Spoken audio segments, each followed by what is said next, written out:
कानी बहू। किशोरी लाल जी के बेटे राघव की शादी की बात जगह जगह चल रही थी, लेकिन किशोरी लाल जी को कोई लड़की पसंद ही नहीं आती थी। और उसकी एक ही वजह थी, किशोरी लाल जी का लालची होना। उनको लड़की वालों से मोटा दहेज चाहिए था और इसी चक्कर में एक दिन वो एक बहुत पैसे वाले के घर अपने बेटे का रिश्ता लेकर पहुंचे। उस आदमी का नाम था ओम प्रकाश। देखिए किशोरी लाल जी, मेरी एक ही बेटी है और मेरी सारी संपत्ति जायदाद सब कुछ मेरी बेटी नैना का ही है। पापा, नाम से लगता है बहुत खूबसूरत होगी। कितना अच्छा नाम है ना, नैना। ओ, वैसे बात तो सही है आपकी। अब इतना पैसा है, जमीन जायदाद है, इकलौती बेटी, आप भी क्या करेंगे? सब कुछ उसे ही देंगे ना। बिल्कुल ठीक पहचाना आपने। बस बेटी की शादी और सारी जायदाद उसके नाम। पापा, बिना देखे हाँ कर दीजिए ना। इतना अच्छा रिश्ता फिर कहाँ मिलेगा? माला माल हो जाएंगे हम।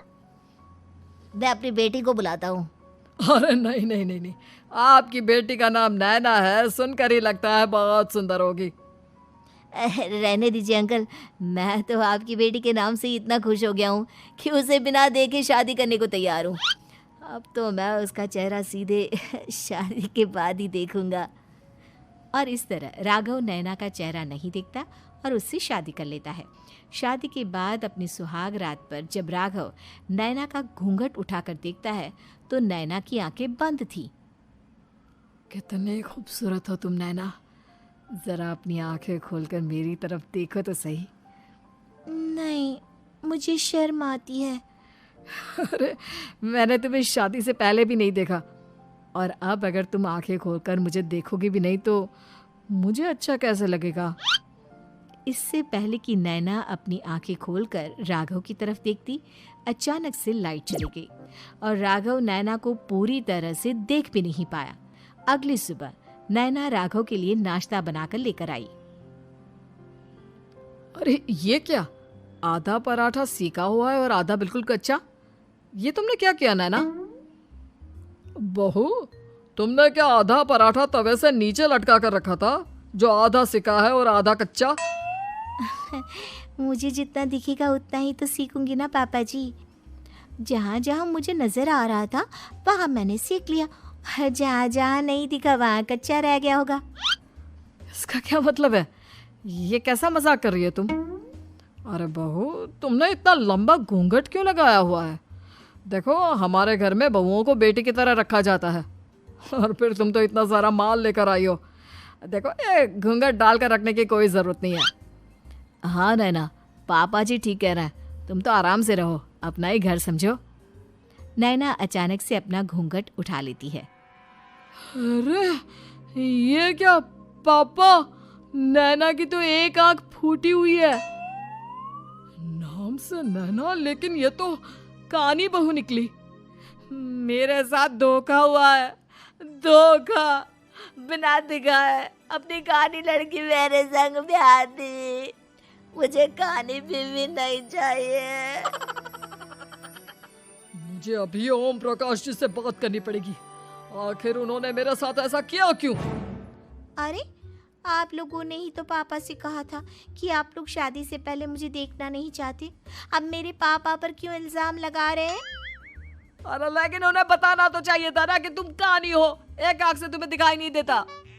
किशोरी लाल और राघव नाराज होकर ओम प्रकाश को अपने घर बुलाते हैं। पापा जी, ये आपने क्या किया? शादी से पहले बताया क्यों नहीं कि नैना की आंखों में परेशानी है? अरे, आप ही ने तो लड़की देखने से मना कर दिया था। अरे लेकिन आप बता तो सकते थे।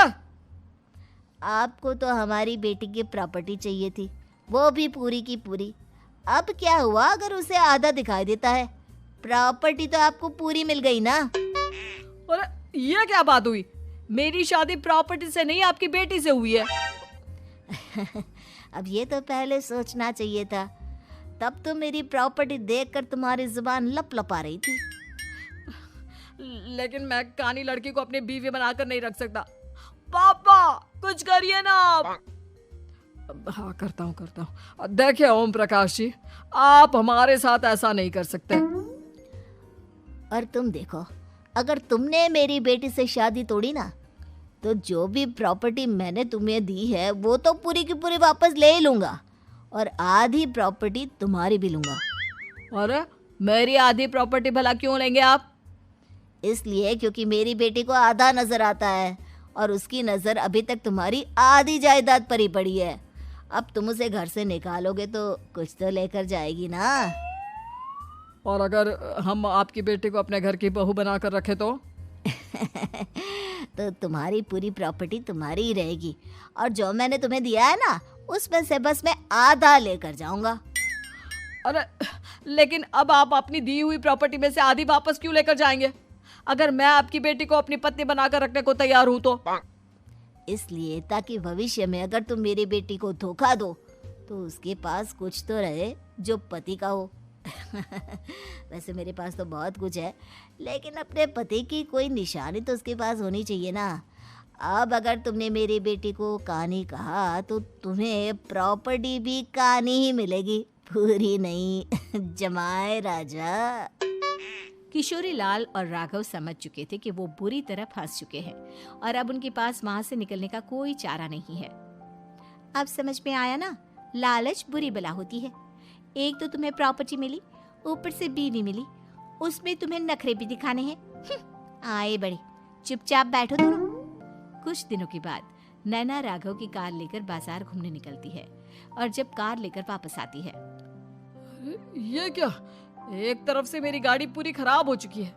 लगता है तुमने मेरी गाड़ी को किसी दूसरी गाड़ी के साथ एक्सीडेंट किया है। अरे अरे कितना बड़ा नुकसान कर दिया तुमने बहू। वो क्या है ना पापा जी, मुझे एक आंख से दिखाई नहीं दे रहा था, सामने से गाड़ी आ रही थी। मुझे तो सिर्फ आधा ही दिखाई दिया और वो गाड़ी मेरी कार से रगड़ते हुए निकल गई। अब मैं क्या करूं बताओ? आप इसे ठीक कराने के पैसे कौन देगा? तुम्हारे पापा। तुमने मुझसे इस तरह से बात की? अभी रुको। नैना राघव की शिकायत ओम प्रकाश को कर देती है। देखो राघव, अब जो मेरी आधी प्रॉपर्टी तुम्हारे पास थी ना, उसमें से आधी और मैं लेकर जाऊंगा, क्योंकि तुमने मेरी बेटी को डांटा। अरे नहीं नहीं पापा जी, गलती हो गई, माफ कर दो। गलती की तो कोई गुंजाइश ही नहीं। अगली बार मेरी बेटी को डांटा तो बची हुई आधी में से आधी और ले जाऊंगा। लालच के चक्कर में हम दोनों ने बहुत बड़ी गलती कर दी बेटा। एक तो तुम्हें कानी बहू मिली और ऊपर से जो माल मिला वो भी काना। इस तरह राघव की हर एक गलती पर ओम प्रकाश उसकी प्रॉपर्टी का आधा आधा हिस्सा लेकर अपना सारा माल वापस ले गया और राघव को कानी बीवी से काम चलाना पड़ा। भाई लालच वाकई में बुरी बला है।